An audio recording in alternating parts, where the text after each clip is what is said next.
Manager চাচা, আপনাকে আমি লাস্ট ওয়ার্নিং দিচ্ছি। আজকের মধ্যে যেখান থেকে পারেন একটা ছেলে ধরে নিয়ে আসুন।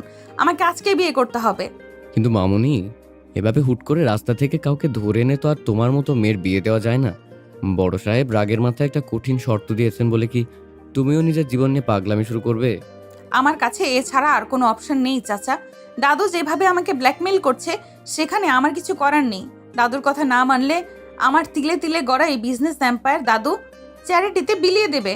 আমি বেঁচে থাকতে সেটা কিছুতেই হতে দেব না। আমি মানছি বড়বাবু একটা কড়া কথা বলে ফেলেছেন, কিন্তু তুমি তো শান্ত মাথায় সিদ্ধান্ত নিতে পারতে। হুট করে অপরিচিত কাউকে বিয়ে করাটা কি ঠিক হবে? চাচা, আমি কোনো লজিক শুনতে চাই না। আমি দাদুর থেকে মাত্র 24 ঘন্টা সময় নিয়েছি। এর মধ্যে আমি বিয়ে করে তাকে দেখিয়ে দিতে চাই যে আরিশা চৌধুরী যা বলে তা করে দেখায়। আপনি শুধু আমার একটা উপকার করুন। টাকার খুব প্রয়োজন, এমন একটা ছেলে জোগাড় করে দিন। কিন্তু মামুনি, এখনকার ছেলেরা যেরকম সুবিধাবাদী, খোঁজ খবর না নিয়ে এমন সিদ্ধান্ত নেওয়াটা কি ঠিক হবে? চাচা, আপনি হয়তো ভুলে যাচ্ছেন আমি তাকে রিয়েল হাজবেন্ড হিসেবে সারা জীবন গলায় ঝুলিয়ে রাখার জন্য বিয়ে করছি না। আপনি এমন একটা ছেলে আনবেন যে টাকার জন্য যা খুশি করতে পারে।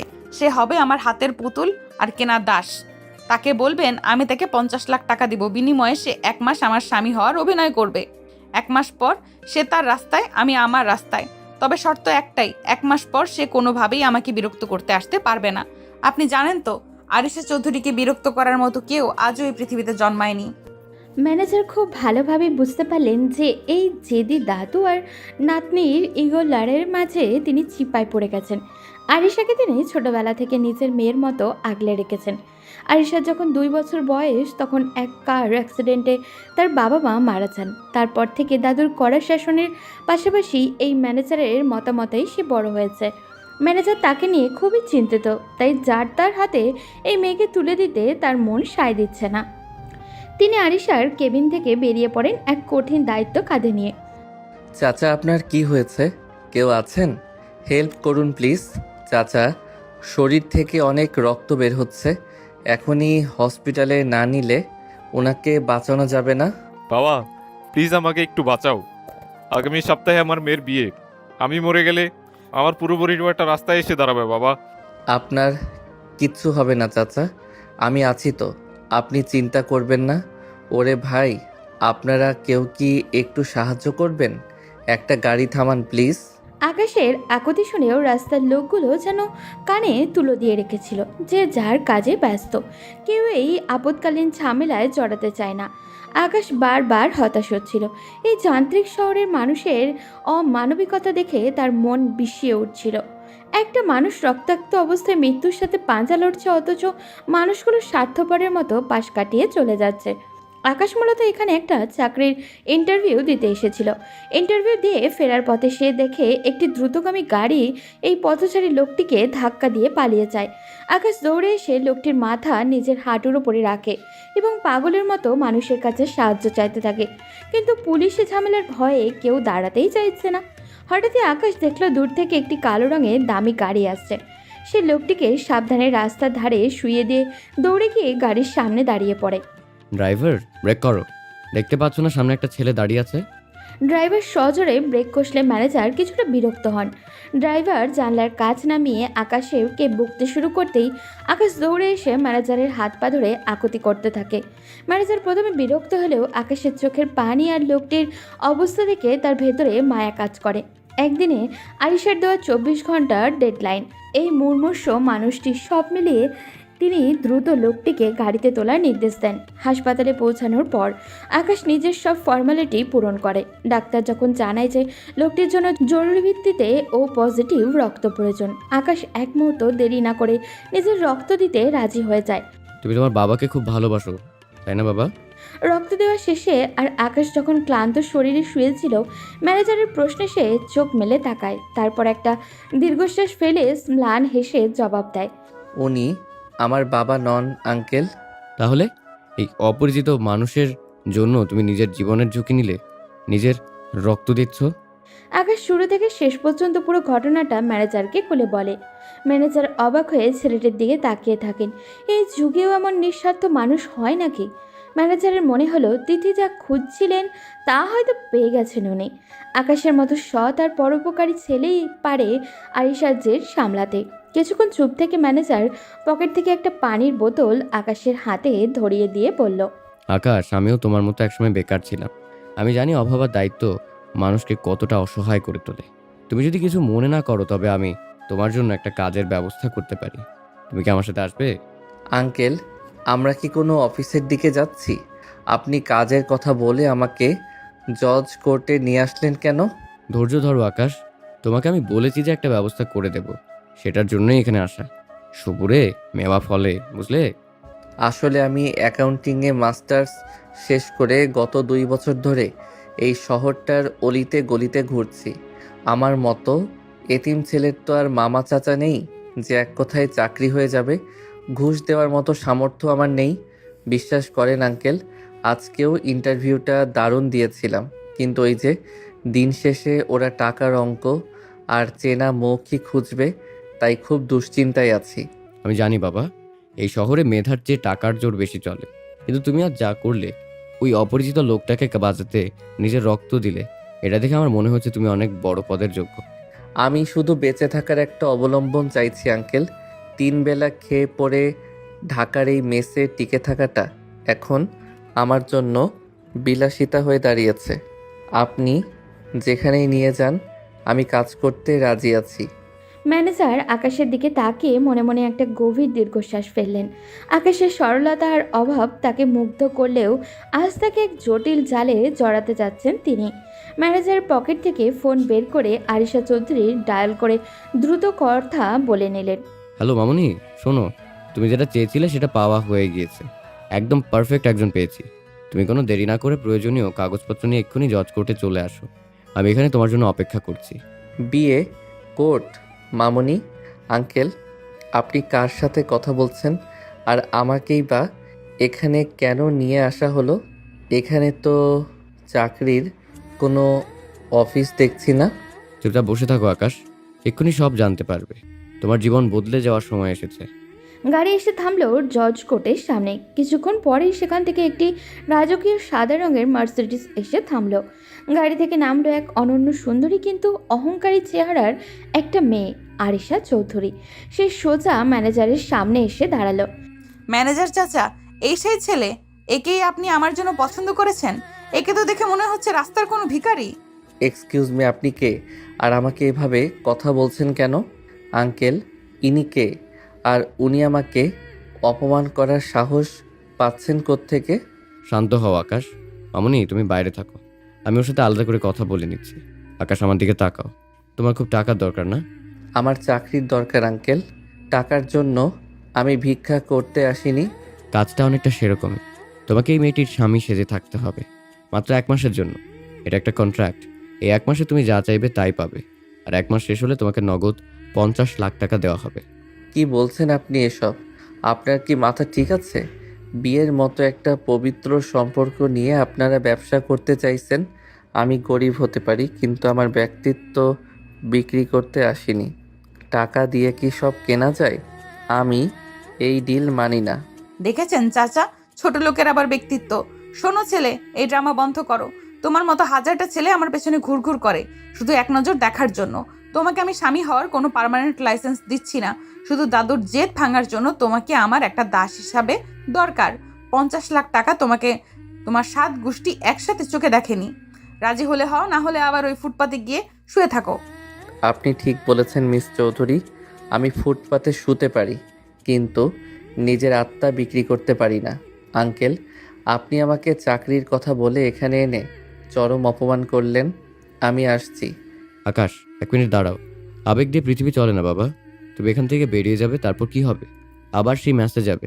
2 দিন পর ম্যাচ মালিক তোমাকে বের করে দিবে, কারণ তুমি ভাড়া দিতে পারো না। আবার ইন্টারভিউ দিবে, আর ওরা তোমাকে ছুঁড়ে ফেলে দিবে। ওই যে লোকটাকে হসপিটালে রেখে আসলে, কালোর মেডিসিনের টাকা কোত্থেকে আসবে? এই সুযোগ হাতছাড়া করলে তোমাকে সারা জীবন পস্তাতে হবে। কিন্তু আঙ্কেল, বিয়ে সমাজ কি ভাববে? আমার বিবেক কি আমাকে ক্ষমা করবে? টাকার জন্য কি একটা মানুষের জীবন নিয়ে এভাবে খেলা করা যায়? এটা স্রেফ একটা অভিনয়, কেউ জানবে না। 1 মাস পর তুমি তোমার 50 লাখ টাকা নিয়ে সুন্দর একটা জীবন শুরু করতে পারবে। ভেবে দেখো, এই টাকা দিয়ে তুমি একটা ব্যবসা করতে পারবে, অসহায় মানুষের পাশে দাঁড়াতে পারবে। স্রেফ 1 মাসের অভিনয় কি তোমার সারা জীবনের কষ্টের চেয়েও বড়? চাচা, ওর সাথে এত কথা বলার সময় আমার নেই। আমি পেপারস রেডি করে রেখেছি, সাইন করলে করো, নয়তো আমি অন্য কাউকে দেখছি। Time is money. ঠিক আছে আঙ্কেল, আমি রাজি, কিন্তু আমার একটা শর্ত আছে। এই 1 মাস আমি আপনার বাড়ির কোনো কিছুতে অনধিকার চর্চা করব না, আর আপনিও আমাকে অকারণে অপমান করে কথা বলতে পারবেন না। শর্ত আমি দেই, নেই না। তবে ঠিক আছে, তোমার টাকা পাওয়া নিয়ে কথা। চলো ভেতরে যাই, আমাদের এখনই কাজ শেষ করতে হবে। আকাশের ভেতরটা কান্নায় ভেঙে পড়েছিল। সে বুঝতে পারছিল না সে কি ঠিক করছে নাকি ভুল, কিন্তু অভাবের তাড়না আর পরিস্থিতির চাপে পড়ে সে আজ নিজের নীতি বিসর্জন দিতে বাধ্য হলো। কোর্টের নির্জন কক্ষে আরিশা চৌধুরীর সাথে তার চুক্তিনামায় সই হলো। Welcome to my hell mister Akash. মনে রেখো, তুমি শুধু আমার একটা দামি খেলনা মাত্র। গাড়িতে গিয়ে বসো। এখন থেকে আমার হুকুম ছাড়া তোমার নিঃশ্বাস নেওয়ারও অধিকার নেই। সময় সবার এক যায় না মিস চৌধুরী। আজ আপনি উপরে আছেন বলে আমাকে নিচু দেখছেন, কিন্তু মনে রাখবেন, ভাগ্য বড় অদ্ভুত জিনিস। তোমরা এখন বাসায় চলো, বড় সাহেব বাড়িতে অপেক্ষা করছেন। আকাশ, নিজেকে শক্ত করো, আসল যুদ্ধ কিন্তু এখন শুরু হবে। ম্যানেজার চাচা, এই ছেলেকে গাড়ির পেছনে বসতে বলুন। আমার পাশে বসার যোগ্যতা ওর নেই। আর শোনো আকাশ, চৌধুরী বাড়িতে পা রাখার পর মুখ একদম বন্ধ রাখবে। দাদু যদি কোনো প্রশ্ন করে আমি যা শিখিয়ে দিব ঠিক সেইটুকুই বলবে। এর বাইরে একটা শব্দ উচ্চারণ করলে তোমার 50 লাখ টাকার চেক কিন্তু মাঝপথে ছিঁড়ে ফেলবো। টাকা যখন দিচ্ছেন তখন কথা তো আপনারই শুনতে হবে। তবে একটা কথা মনে রাখবেন মিস আরিশা, আপনি আমার সম্মান কিনতে পারেননি, শুধু সময়টা ভাড়া নিয়েছেন। গাড়ির পেছনে বসা বা সামনে বসা নিয়ে আমার কোনো আক্ষেপ নেই। আমার মতো মানুষের জন্য রাস্তার ধুলোবালি তো বরাদ্দ ছিল, সেখানে আপনার দামি গাড়ির পেছনের সিট তো অনেক বড় বিলাসিতা। তোমরা গাড়ি থামিয়ে তর্ক করা বন্ধ করো তো। মামুনি, আকাশকে একটু গুছিয়ে কথা বলতে দাও। আর আকাশ, তুমি ওর কথায় মন খারাপ করো না। ও একটু জেদি, কিন্তু পরিস্থিতির চাপেও আজ এমনটা করছে। আসলাম চৌধুরী সাহেবকে সামলানোই এখন আমাদের প্রধান কাজ। গাড়ি স্টার্ট দাও ড্রাইভার, অনেক দেরি হয়ে গেছে। গাড়ি এসে থামলেও চৌধুরী ভিলার বিশাল গেটের সামনে সাদা মার্বেল পাথরের তৈরি রাজকীয় রাজপ্রাসাদ সমতুল্য বাড়িটা দেখে আকাশের চোখ কপালে ওঠার দশা। সে কল্পনাও করতে পারেনি এই শহরে এমন কোনো বাড়ি থাকতে পারে। ম্যানেজার আকাশকে ইশারায় নামতে বললে এবং আরিশার পিছু পিছু ভেতরে যেতে বললেন। ড্রয়িং রুমে গম্ভীর মুখে সোফায় বসেছিলেন আরিশার দাদু আসলাম চৌধুরী। আরিশা, আমি শুনলাম তুই নাকি কোর্টে গিয়েছিলি, আর এই ছেলেটাকে, একেই কি তুই বিয়ে করেছিস? ম্যানেজার, এই সে ছেলে তো? হ্যাঁ দাদু, তুমিই তো বলেছিলে আমাকে 24 ঘন্টার মধ্যে বিয়ে করতে হবে, না হলে তুমি সব সম্পত্তি চ্যারিটিতে দিয়ে দিবে। এই তো আমার স্বামী আকাশ। আমরা কোর্টে গিয়ে বিয়ে সেরে এসেছি। এখন অন্তত তোমার ওই উইল পরিবর্তন করার কথা ভাবতে পারো। আকাশ অনেক মেধাবী এবং ও আমার পছন্দ। আসলাম চৌধুরী থমথমে মুখে আকাশের দিকে তাকালেন। তার চোখে অনেক প্রশ্ন ছিল। তিনি ম্যানেজারের চোখের দিকে তাকালে ম্যানেজার আলতো করে চোখের ইশারায় তাকে আশ্বস্ত করলেন। আসলাম চৌধুরী মনে মনে হাফ ছেড়ে বাঁচলেন। তিনি জানতেন তার নাতনি জেদি, সে কোনোদিনই বিয়ে করবে না বলে পণ করেছে। সেই নাতনি যখন নিজে থেকে কাউকে বর হিসেবে নিয়েছে, এতে তিনি মনে মনে প্রচণ্ড খুশি হয়েছে যে তার নাতনি অন্তত সেটেল হচ্ছে, কিন্তু মুখে তিনি সেই আনন্দের লেশমাত্র প্রকাশ করলেন না। তোর পছন্দ নিয়ে আমার কিছু বলার নেই আরিশা, তবে হুট করে কাউকে কিছু না জানিয়ে বিয়ে করে ফেললি, এটা চৌধুরী বংশের ঐতিহ্যের সাথে যায় না। এই ছেলে কি করে, এর বংশ পরিচয় কি? হুট করে একে তো মেনে নেওয়া যায় না। আসসালামু আলাইকুম দাদু। আমি জানি আমাকে দেখে আপনার সাধারণ মনে হতে পারে, আপনার মতো বড় মাপের মানুষের নাতনির পাশে আমাকে মানায় না, এটা আমি নিজেও জানি। কিন্তু আরিশা যখন আমার হাত ধরল তখন আমি ফিরিয়ে দিতে পারিনি। আমি কথা দিচ্ছি আরিশার কোনো অমর্যাদা আমার জন্য হবে না। দাদু ডাকবি না আমাকে, আমি এখনো তোকে নাচ জামাই হিসেবে সার্টিফিকেট দেইনি। ম্যানেজার, এই ছেলেকে সত্যি কোনো প্রজেক্টে ছিল নাকি আরিশাকে নাটক করার জন্য ভাড়া করে এনেছে? সত্যি কথা বলো। বড় সাহেব, আপনি শুধু শুধু সন্দেহ করছেন। মামুনি তো মিথ্যে বলছে না। আকাশ অনেক মেধাবী ছেলে, ও আরিশার বিজনেস সামলাতে অনেক হেল্প করেছে। ও একটু সাধারণ ঘরের ছেলে হতে পারে, কিন্তু ওর মেধা অসাধারণ। এখন এই ক্লান্ত অবস্থায় ওদের উপর রাগ না করে ঘরে তুলতে দেওয়াটাই কি ভালো দেখায় না? আসলাম চৌধুরী ম্যানেজারের ইশারা পেয়ে বুঝতে পারলেন যে ছেলেটি হয়তো আপাত দৃষ্টিতে সাধারণ হলেও বিশ্বস্ত হবে। নাতনি শেষ পর্যন্ত সংসার শুরু করছে, এই আনন্দে তিনি মনে চেপে রাখলেন। তিনি আকাশের দিকে তীক্ষ্ণ দৃষ্টিতে তাকিয়ে রইলেন। আকাশ নিজের ভেতরে চলা অস্থিরতা চেপে রেখে আসলাম চৌধুরীর পায়ের কাছে গিয়ে সালাম করার জন্য নিচু হলো। তার এই বিনয় দেখে দাদু মনে মনে বেশ খুশি হলেন। ঠিক আছে, আপাতত আমি মেনে নিচ্ছি তোদের বিয়ে, কিন্তু মনে রাখিস আরিশা, আমি তোদের ওপর নজর রাখবো। আর আকাশ, আজ থেকে তুই এই বাড়িতেই থাকবি। আমি তোকে অবজার্ভ করতে চাই, দেখি তুই আমার নাতনির যোগ্য কিনা। কাল সকালে নাস্তার টেবিলে আমি তোর সাথে গল্প করব। ও আমার সাথেই থাকবে দাদু। চলো আকাশ আমার রুমে। ম্যানেজার চাচা, দাদুর চেক আপের সময় হয়েছে, আপনি ওনাকে ওনার রুমে দিয়ে যান। দাদু, তুমি বেশি চিন্তা করো না, এখন রেস্ট নাও। আরিশা তত্তর করে সিঁড়ি বেয়ে উপরে উঠে গেল।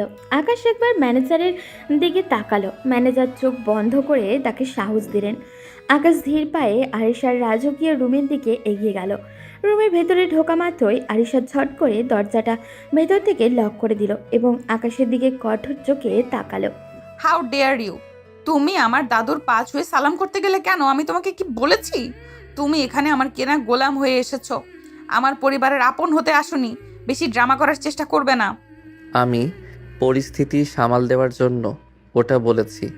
আপনার দাদু যা মানুষ, তাতে একটু নমনীয় না হলে উনি তখনই আমাদের উপর সন্দেহ করতেন। আর সালাম করাটা আমার সংস্কার। বড়দের সম্মান করতে টাকা লাগে না মিস আরিশা। আপনি টাকা দিয়ে অভিনয় কিনতে পারেন, কিন্তু মানুষের আদব কায়দা কিনতে পারেন না। লেকচার বন্ধ করো। এই রুমের ওই কোণার একটা ছোট্ট সোফা আছে, ওখানে তোমার থাকার জায়গা। বিছানার ধারে কাছে আসার চিন্তাও করবে না। আর কাল সকালে দাদুর সাথে নাস্তা করার সময় যেন কোনো ভুল না হয়। এখন যাও, আমার চোখের সামনে থেকে দূর হও। আমার অসহ্য লাগছে তোমাকে দেখতে। আমারও খুব একটা ভালো লাগছে না এই গোল্ডেন কেজে বন্দি হতে, তবুও থাকতে হচ্ছে। শুভরাত্রি মিস চৌধুরী। আকাশ সোফায় গিয়ে বসলো। জানলার ওপাশে অন্ধকার আকাশটা দেখছিল ও। আজ থেকে তার জীবনে এক নতুন এবং যন্ত্রণাদায়ক অধ্যায় শুরু হলো। অন্যদিকে আরিশা এবং তার ড্রেসিং টেবিলের সামনে দাঁড়িয়ে ভাবছি, দাদু কি আসলে তাদের বিয়েটা বিশ্বাস করেছে, নাকি কোনো নতুন চাল চালছে? ম্যানেজার, এইদিকে আয়। তুই কি ভেবেছিস আমি কিছুই বুঝিনি? আরিশা জেদ করে একটা কিছু করলো আর তুই ওকে সায় দিলি, যার তার সাথে আমার নাতনিকে বিয়ে দিয়ে দিলি। এই ছেলের পরিচয় কি সত্যি করে বলতো? বড় সাহেব, আপনি শুধু শুধু উত্তেজিত হচ্ছেন। আমি আরিশা মামুনিকে ছোটবেলা থেকে দেখে আসছি। আমি কি ওর কোনো ক্ষতি হতে দেব? আকাশকে আমি নিজেই পছন্দ করেছি। ও এতিম হতে পারে, কিন্তু ওর মনের ভেতর যে বিশালতা আছে তা আমি আজ নিজের চোখে দেখেছি। ইতিম মানে ওর কেউই নেই? তুই কি পুরো ঘটনা জানিস? আমাকে খুলে বল সবটা।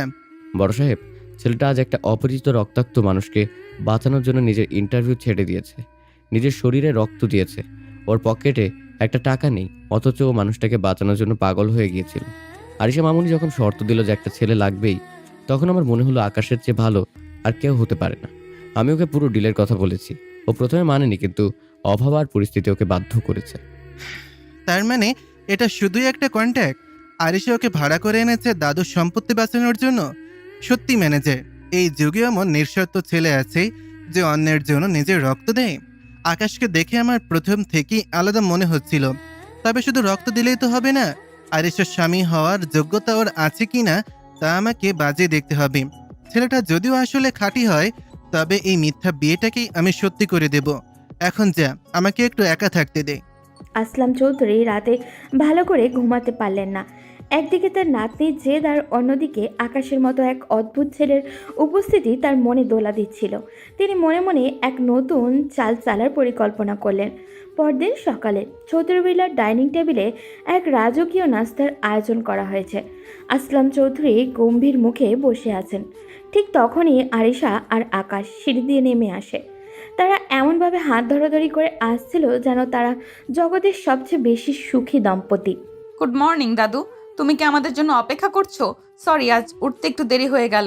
আসলে নতুন জীবন শুরু করেছি তো, কত কথা যে জমেছিল কাল রাতে, তাই না আকাশ? হ্যাঁ দাদু, আরিশার সাথে কথা বললে সময় কিভাবে কেটে যায় বোঝাই যায় না। ও এত সুন্দর করে গুছিয়ে কথা বলে যে আমি মুগ্ধ হয়ে শুনি। আপনি কি কাল রাতে ভালো করে ঘুমিয়েছেন? আমি তো ভালোই ঘুমিয়েছি, কিন্তু তোদের চোখে তো ঘুমের রেশ নেই দেখছি। বস, নাস্তা কর। আকাশ, তুই কি শুধু আরিশার রূপেই মুগ্ধ, নাকি ওর শাসনও সহ্য করতে পারবি? আমার নাতনি কিন্তু বেশ রাগী। কি যে বলো না দাদু, আকাশ জানে আমাকে কিভাবে সামলাতে হয়। ও আমার জন্য এক বাটি ওটস বানাতে চেয়েছিল, আমি বারণ করেছিলাম, বললাম আমাদের বাড়িতে এত লোক আছে, তোমার কষ্ট করার দরকার নেই। ও কিন্তু ভীষণ কেয়ারিং আকাশ। নাও, এই স্যান্ডউইচটা খাও তো। তুমিও খাও আরিশা, তোমার শরীরের যত্ন নেওয়া তো এখন আমার প্রথম দায়িত্ব। দাদু, আপনি বিশ্বাস করবেন না, আরিশা আমার লাইফে আসার পর আমি নিজেকে খুব ভাগ্যবান মনে করছি। ওর মতো একজন পার্টনার পাওয়া ভাগ্যের ব্যাপার। ভাগ্য কিনা সেটা তো সময় বলবে। আকাশ, তুই তো অ্যাকাউন্টিংয়ে মাস্টার্স করেছিস। আরিশা বলছিল তুই নাকি ওর প্রজেক্টে হেল্প করেছিস। তা আগামী সপ্তাহ থেকে আমাদের হেড অফিসে জয়েন করছিস তো? আমি চাই তুই আমাদের নতুন কনস্ট্রাকশন প্রজেক্টের অডিটটা নিজের হাতে করবি।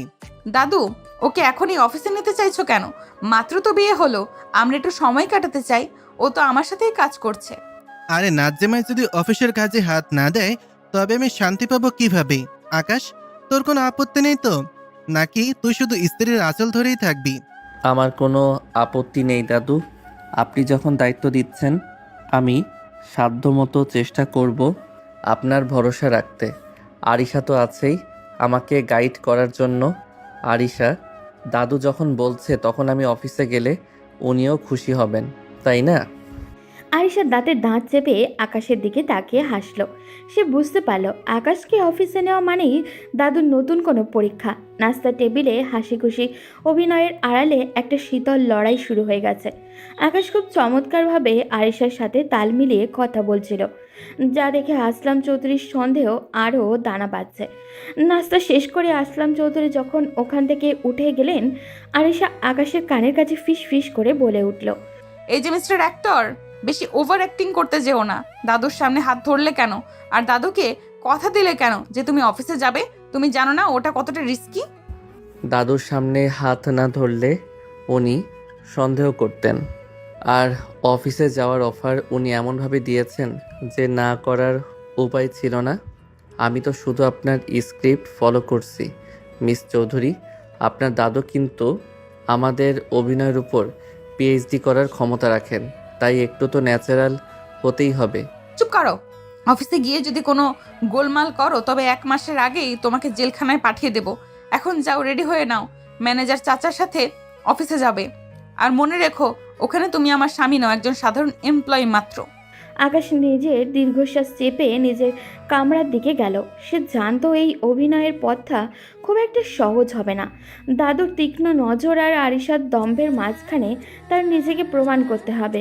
আকাশ যখন তৈরি হয়ে নিচে নেমে আসে, সে দেখল আসলাম চৌধুরী দরজার কাছে গিয়ে দাঁড়িয়ে আছে। তার চোখের দৃষ্টি বলছে আকাশের আসল পরীক্ষা তো মাত্র শুরু হলো। অফিসের এসি কেবিনে বসে আছে আরিশা, ল্যাপটপের দিকে তাকিয়ে রাগে ফুঁসছে ও। ইন্ডিয়ান ক্লায়েন্টের সাথে আজ বিকালে মিটিং, অথচ গত কয়েকদিন ধরে তাদের দেওয়া অডিট ফাইলে একটা বড় অঙ্কের টাকার অমিল দেখা যাচ্ছে। ম্যানেজারের পাশে দাঁড়িয়ে ভয়ে ভয়ে আরিশার অবস্থা পর্যবেক্ষণ করছিলেন। ঠিক তখনই আকাশ কফির কাপ হাতে কেবিনে ঢোকে। ম্যানেজার চাচা, আমার অফিসের এই হাই পেড অ্যাকাউন্টসরা কি সবাই ঘাস কাটে? ম্যানেজার চাচা, আমার অফিসের এই হাই পেড অ্যাকাউন্টেন্টরা কি সবাই ঘাস কাটে? সামান্য একটা কনভার্সন রেটের গ্যাপ তারা বের করতে পারছে না। আজ মিটিংয়ে যদি ক্লায়েন্টরা এই গরমিল নিয়ে প্রশ্ন তুলে তবে আমার রেপুটেশন কোথায় গিয়ে দাঁড়াবে? মামুনি, ওরা তো রাত জেগে কাজ করছে, আসলে হিসেবে কোথাও একটা সূক্ষ্ম প্যাচ লেগে আছে যা ওরা ধরতে পারছে না। আকাশ দরজার পাশে দাঁড়িয়ে সব শুনছিল। আয়েশা তাকে স্রেফ একজন অশিক্ষিত গ্রামের ভূত মনে করে, তাই সে তার দিকে ফিরেও তাকাচ্ছিল না। আকাশ পা বাড়িয়ে টেবিলের সামনে গিয়ে দাঁড়ালো। মিস আরিশা, যদি কিছু মনে না করেন, সমস্যাটা কি আমি একবার দেখতে পারি? তুমি দেখবে? আকাশ, তুমি হয়তো ভুলে যাচ্ছ এটা কোনো পাড়ার মুদি দোকানের হিসাব না, কোটি কোটি টাকার ইন্টারন্যাশনাল ট্রানজ্যাকশন। তুমি গিয়ে বরং সোফায় বসো, ফালতু সময় নষ্ট করো না। জাস্ট 2 মিনিট সময় দিন। আমি যদি না পারি তবে আপনি যা বলবেন তাই হবে। জেদ করে তো কোনো লাভ নেই, সমস্যাটা তো সমাধান হওয়া দরকার। আরিশা খুব বিরক্তি হয়ে ল্যাপটপটা আকাশের দিকে ঘুরিয়ে দিল। তার ধারণা ছিল আকাশ বড় বড় সংখ্যা দেখে ভড়কে যাবে, কিন্তু আকাশ অত্যন্ত দক্ষতার সাথে মাউস স্ক্রল করে কয়েকটা লিঙ্কে ক্লিক করলো। কিবোর্ডের বাটনে কয়েকটা আঙুল চালিয়ে সে মাত্র কয়েক সেকেন্ডের সমস্যার গোড়ায় পৌঁছে গেল। এই যে দেখুন, আপনার অ্যাকাউন্ট সেকশন থেকে ইন্ডিয়ান রুপির বদলে ইন্টারপোল রেটটা ভুল কারেন্সিতে ধরা হয়েছে, যার কারণে হিসেবে গ্যাপটা আসছে। আমি এখন ফিক্সড করে দিয়েছি, আপনি চাইলে চেক করে নিতে পারেন। কি সলভ হয়ে গেছে? এটি কিভাবে সম্ভব? আমার হেড অ্যাকাউন্ট তো বললো এতে সফটওয়্যার গ্যাপ আছে। আরিশা স্ক্রিনের দিকে তাকিয়ে পাথর হয়ে গেল। যে হিসাব নিয়ে 3 দিন ধরে 10 জন মানুষ হিমশিম খাচ্ছে, আকাশ সেটা তুড়ে মেরে সমাধান করে দিল। আরিশার বুকটা একটু কেঁপে উঠল। সে ইমপ্রেসড হয়েছে ঠিকই, কিন্তু দম্ভের কারণে সেটা মুখে প্রকাশ করতে পারছে না। কিছুক্ষণ পর সে আবারও একটা অ্যাকাউন্ট ফাইলের দিকে মনোযোগ দিল। হঠাৎই সেখানে বড় একটা গরমিল তার চোখে পড়ল। এই যে মিস্টার অ্যাকাউন্টেন্ট, এদিকে আসো। এটা কিসের হিসাব দিয়েছো? এখানে তো 2 লাখ টাকার কোনো হদিশ নেই। তুমি কি আমার টাকা চুরি করার ফন্দি করেছো? ম্যাম, আমি তো সব ভাউচার মিলিয়ে এন্ট্রি দিয়েছি। আমি জানি না এই ভুলটা কিভাবে হলো। জানি না মানে কি? তোমাদেরকে আমি ফালতু বেতন দেই? অযোগ্য কোথাকার! Get out from my office, এখনই বের হও। আরিশার চিৎকারে অফিসের সবাই তথস্থ। আরিশা চৌধুরী যেন কতটা রাগী এবং অহংকারী তা অফিসের পিয়ন থেকে অফিসার সবাই জানে। অ্যাকাউন্টেন্ট মন খারাপ করে মাথা নিচু করে বেরিয়ে যাওয়ার সময় আকাশ ইশারায় তাকে থামালো। সে নিজের ল্যাপটপ নিয়ে এগিয়ে এলো। রাগ করবেন না মিস আরিশা, ওনার কোনো ভুল নেই। ভুলটা আসলে ম্যানুয়াল এন্ট্রিতে নয়, ভেন্ডরের পাঠানো ইনভয়েসে হয়েছে। দেখুন, এই কোম্পানিটি একই ভাউচার ডাবল সাবমিট করেছে। আপনার স্টাফরা সেটা খেয়াল করেনি ঠিকই, কিন্তু তারা চোর নয়। আকাশ কিবোর্ডে দ্রুত হাতে টাইপ করে ডাটাগুলো রিসেট করে দিল। অ্যাকাউন্টের সেই জটিল মিসম্যাচ কয়েক মুহূর্তের মধ্যেই মিল খেয়ে গেল। আরিশা এবার আর নিজেকে সামলাতে পারল না। সে অপলক দৃষ্টিতে আকাশের দিকে তাকিয়ে রইল। এই দক্ষতা কোনো অশিক্ষিত মানুষের হওয়ার কথা নয়। অ্যাকাউন্টেন্ট রুম থেকে বেরিয়ে যাওয়ার পর আকাশ নিজের পকেটে হাত দিয়ে শান্ত হয়ে দাঁড়ালো। ম্যানেজার চাচা, ও তো দেখি কম্পিউটারে আমার চেয়েও ফাস্ট। আকাশ কি কোনোভাবে শিক্ষিত? মানে কোনো কোর্স টোর্স করেছে নাকি? মামুনি, তুমি যাকে গ্রামের ভূত ভাবছো, সে শুধু শিক্ষিত না, ও ঢাকা বিশ্ববিদ্যালয় থেকে অ্যাকাউন্টিংয়ে ফার্স্ট ক্লাস নিয়ে মাস্টার্স কমপ্লিট করেছে। ওর মেধা আপনার এই অফিসের সবার চেয়ে অনেক বেশি। হোয়াট? ঢাকা বিশ্ববিদ্যালয় থেকে মাস্টার্স? আকাশ, তুমি আমাকে কাল এগুলো বলনি কেন? তুমি তো আমাকে একবারও বললে না যে তুমি অ্যাকাউন্টিংয়ে স্টুডেন্ট। কাল তো আপনি আমার বায়োডাটা দেখার চেয়ে আমাকে অপমান করাতেই বেশি ব্যস্ত ছিলেন। আমি যখন কথা বলতে চেয়েছি, আপনি বলেছেন শর্ত আমি নেই না। তাই ভাবলাম আমার ডিগ্রির চেয়ে আপনার 50 লাখ টাকাটাই হয়তো আপনার কাছে বেশি দামি। আর সে স্তব্ধ হয়ে চেয়ারে বসে পড়ল। সে ভাবতেও পারেনি এমন একটা হীরা সে কাল রাস্তা থেকে কুড়িয়ে এনেছে। যে ছেলেটি ইন্টারভিউয়ের জন্য হাহাকার করছিল, সে আসলে কতটা যোগ্য তা আজ হাড়ে হাড়ে বুঝতে পারল। আরিশার ভেতরে এক অদ্ভুত অস্বস্তি শুরু হলো। সে কি তবে সত্যিই ভুল মানুষের সাথে ভুল ব্যবহার করে ফেলেছে? বড় সাহেব, আজ অফিসে যা হয়েছে তা অবিশ্বাস্য। আপনার নাতনি যাকে অশিক্ষিত ভেবে অবজ্ঞা করছিল, সেই আকাশ আজ অফিসের সবচেয়ে বড় অডিট প্রবলেমটা চুটকিতে সলভ করে দিয়েছে। আরিশা মামুনি তো পুরো বনে গেছে। আমি জানতাম ম্যানেজার, এই ছেলের চোখের দিকে তাকালে বোঝা যায় ও কতটা স্বচ্ছ আর বুদ্ধিমান। তা আরিশার রিয়াকশনটা কেমন ছিল? মামুনি যখন শুনলো আকাশ ঢাকা বিশ্ববিদ্যালয়ে গোল্ড মেডেলিস্ট হওয়ার মতো ছাত্র ছিল, তখন ওর চেহারা দেখার মতো হয়েছিল। আরিশা মামুনি তো ওর বায়োডাটা দেখারও প্রয়োজন মনে করেনি, কিন্তু ছেলেটা আসলেই হীরা। অফিসের জটিল সব হিসেবে কারচুপিও এক নিমিষেই ধরে ফেলেছে। খুব ভালো। আমার নাতনিটা বড্ড বেশি অহংকারী হয়ে গেছে। আকাশের মতন মেধাবী আর ধৈর্যশীল ছেলের সান্নিধ্য হয়তো ওর ভেতরের মানুষটাকে একটু পাল্টাবে। তুই ছেলেটার ওপর নজর রাখিস, ওকে যেন কোনো অসম্মান না করা হয়। সন্ধ্যাবেলা আকাশ অফিস থেকে ফিরে সোজা আসলাম চৌধুরীর ঘরে চলে যায়। বড় সাহেব তখন চশমাটা টেবিলের উপরে রেখে ক্লান্ত হয়ে শুয়েছিলেন। আকাশ নিঃশব্দে ঘরে ঢুকে ওনার চশমাটা মুছে যথাস্থানে রাখলো এবং ওনার পায়ের ওপরে কম্বলটা টেনে দিল। আসলাম চৌধুরী চোখ খুলে আকাশকে দেখে ম্লান হাসলেন। আকাশ সারাদিন ওনার ছোটোখাটো প্রয়োজনে পাশে থাকছিল, যা ওনার নিজের আপনজনেরাও খুব একটা করে না। দাদু, আপনার ডাবের জলটা টেবিলে রাখা আছে, ওটা আধা ঘন্টা আগে খাওয়ার কথা ছিল, আপনি বোধহয় ভুলে গিয়েছিলেন। একটু উঠে খেয়ে নিন তো। তুই এত কিছু খেয়াল রাখিস কেন রে পাগল? এই বাড়িতে তো লোক লস্করের অভাব নেই। লোক থাকতে পারে দাদু, কিন্তু তারা তো কাজ করে নিয়ম মেনে, আর সেবা করতে হয় মন থেকে। আপনার সাথে কথা বললে আমার নিজের হারানো দাদার কথা মনে পড়ে যায়। আপনার কোনো দরকার থাকলে আমাকে নির্দ্বিধায় বলবেন। আকাশ শুধু দাদুর নয়, আরিশারও কখন কি প্রয়োজন সেদিকে সূক্ষ্ম নজর রাখছিল। আরিশা কফি পছন্দ করে, কিন্তু চিনি ছাড়া। আরিশা ল্যাপটপে কাজ করতে করতে অনেক সময় জল খেতে ভুলে যায়। এসব ছোট ছোট বিষয় আকাশ যত্ন করে গুছিয়ে দেয়। আরিশা রুম থেকে বেরিয়ে যখন দেখলো আকাশ তার স্টাডি টেবিলটা একদম গুছিয়ে রেখেছে এবং তার প্রিয় লেমন গ্রাস ট্রি ফ্লাক্সে ভরে রেখেছে, তখন সে কৃতজ্ঞ হওয়ার বদলে বিরক্তিতে ফেটে পড়ল। আকাশ, এই যে শোনো, তোমাকে কি আমি আমার পার্সোনাল অ্যাসিস্ট্যান্ট হিসেবে হায়ার করেছি, নাকি তোমাকে এই বাড়িতে ঝাড়ুদার হিসেবে আনা হয়েছে? আমি তো আপনার কোনো ক্ষতি করিনি মিস আরিশা। আপনার ঘরটা একটু অগোছালো ছিল, তাই গুছিয়ে দিয়েছি। আর রাতে আপনার লিকার চা খাওয়ার অভ্যাস আছে শুনলাম, তাই চাটা রেডি করে রেখেছি। আমি তোমাকে আমার লাইফে ইন্টারফেয়ার করতে মানা করেছি। তোমাকে এই বাড়িতে কাজের লোক হওয়ার জন্য আনা হয়নি। তুমি জাস্ট 1 মাস এখানে অতিথি হয়ে থাকবে, খাবে, যা প্রয়োজন নিবে, তারপর 1 মাস শেষ হয়ে গেলে চলে যাবে। Don't try to be a member of this family. আমার ব্যক্তিগত জিনিসে হাত দেওয়ার সাহস যেন আর না হয়। আপনি ঠিকই বলেছেন মিস চৌধুরী। আমি আসলে ভুলে গিয়েছিলাম যে আমি এখানে আপনার কেনা একজন দাস মাত্র। আমি আসলে মানুষ চাই, বুঝলেন? মানুষের সাথে মিশতে চাই। এই বড় পরিবারে এসে আমার কেন যেন একটু মায়া লেগে গিয়েছিল। নিজের তো কেউ নেই, তাই হয়তো একটু লোভ হয়েছিল। ভেবেছিলাম 1 মাসের জন্য হলেও একটা পরিবারের স্বাদ পাবো। ঠিক আছে, ক্ষমা করে দেবেন। আমি আর আপনার কোনো বিষয়ে মাথা ঘামাবো না। আকাশ ধীর পায়ে ঘর থেকে বেরিয়ে গেল। তার যাওয়ার সময়কার ওই বিষণ্ণ চেহারাটা আরিশার বুকে তীরের মতো বিঁধল। আরিশা জানলার ধারে গিয়ে দাঁড়ালো। তার মনে পড়ে গেল আকাশও তো তার মতোই এতিম। সে নিজে মা বাবাকে হারিয়েছে বলে দাদুর কাছে আগলে বড় হয়েছে, কিন্তু আকাশের তো কেউই নেই। তাকে কষ্ট দেওয়াটা কি ঠিক হলো? আরিশা মনে অনুশোচনায় ভরে উঠল। সে বুঝতে পারছিল সে একটা অন্যায় করে ফেলেছে, কিন্তু তার দীর্ঘদিনের লালিত অহংকার আর ইগো তাকে সরি বলতে বাধা দিচ্ছে। আমি কেন এমন করলাম? ও তো ভালোই করছিল, কিন্তু ও যদি আমার এত কাছে চলে আসে, তবে 1 মাস পরও চলে যেতে দেখলে কি আমার কষ্ট হবে না? না আরিশা চৌধুরী, দুর্বল হওয়া চলবে না। ও শুধুই একটা কন্ট্রাক্ট। আরিশা তার মনে লড়াইয়ে জয়ী হতে পারছিল না। ওদিকে আকাশ সোফায় শুয়ে অন্ধকারের দিকে তাকিয়ে চোখের জল আড়াল করার চেষ্টা করছিল। এই রাজপ্রাসাদে সে একা, বড্ড বেশি একা।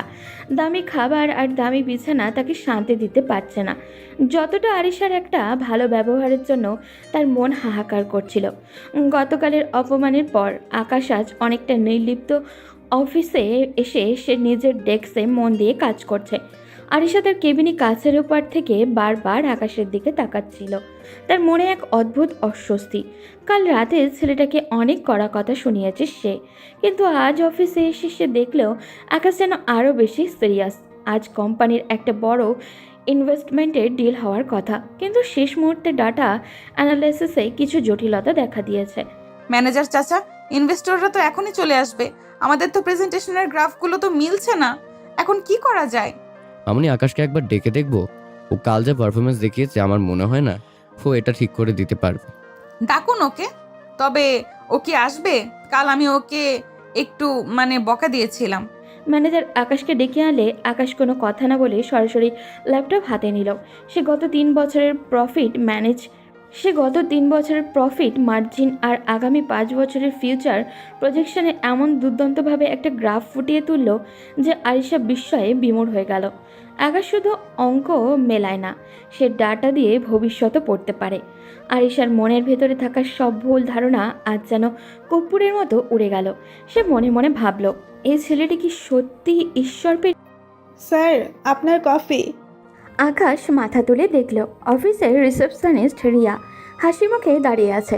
রিয়া মেয়েটা খুব সুন্দর এবং চটপটে।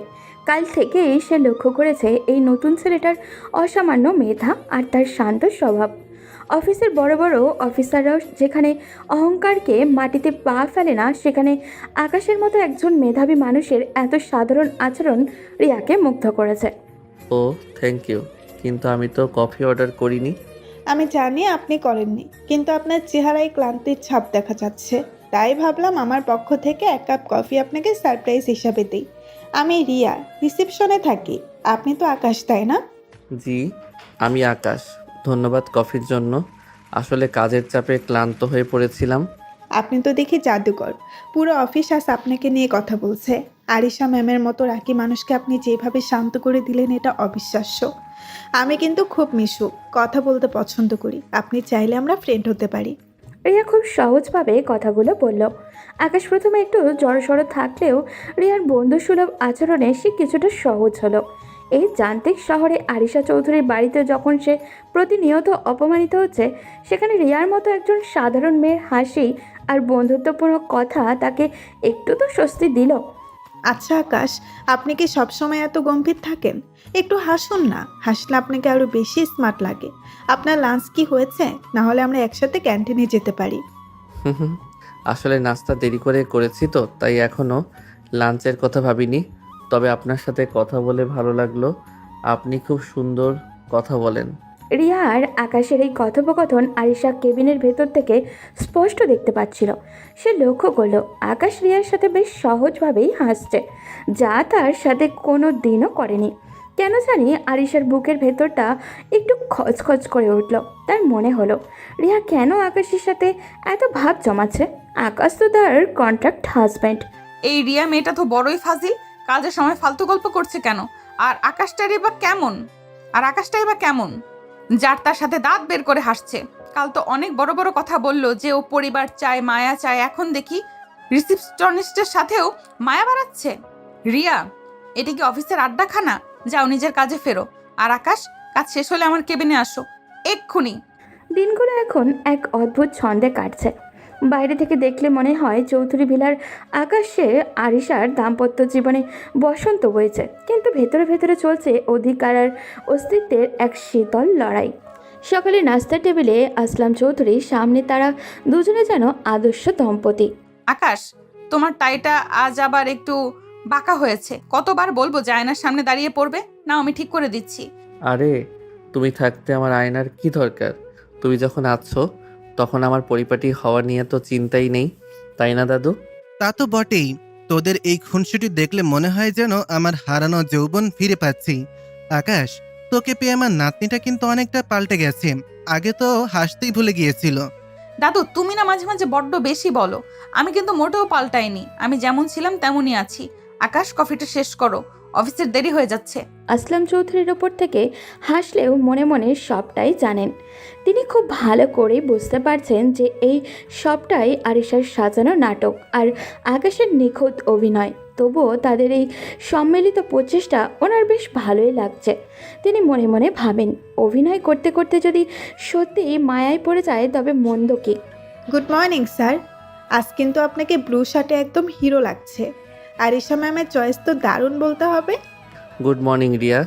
আরিশার চয়েস নয়, এটা আসলে আমার নিজেরই কেনা ছিল। তবে কমপ্লিমেন্টের জন্য থ্যাংক ইউ। তা আজ রিসিপশনে এত ভিড় কেন? আরে ভিড় তো হবেই, সবাই আপনাকে দেখতে চায়। আপনি যে কালকের সেই জটিল অডিট ফাইলটা সলভ করলেন, পুরো অফিসে তো এখন আপনিই talk of the town. By the way, আজ কিন্তু লাঞ্চে আমাকে না বলতে পারবেন না। আমি বাসা থেকে আপনার প্রিয় আলু ভর্তা আর ইলিশ মাছ ভাজি নিয়ে এসেছি। আপনি আমার জন্য বাসা থেকে খাবার নিয়ে এসেছেন? রিয়া, আপনি আসলেই খুব ফ্রেন্ডলি। আমার এই নিঃসঙ্গ জীবনে আপনার মতো একজন বন্ধু পাওয়া সত্যিই ভাগ্যের ব্যাপার। ভাগ্যের দোহাই দিবেন না তো। আমি তো শুধু আপনার সাথে একটু সহজ হতে চেয়েছি। এই যে দেখুন, আপনার জন্য একটা স্পেশাল প্যান এনেছি। সাইন করার সময় মনে করবেন ফ্রেন্ডটা গিফট করেছে।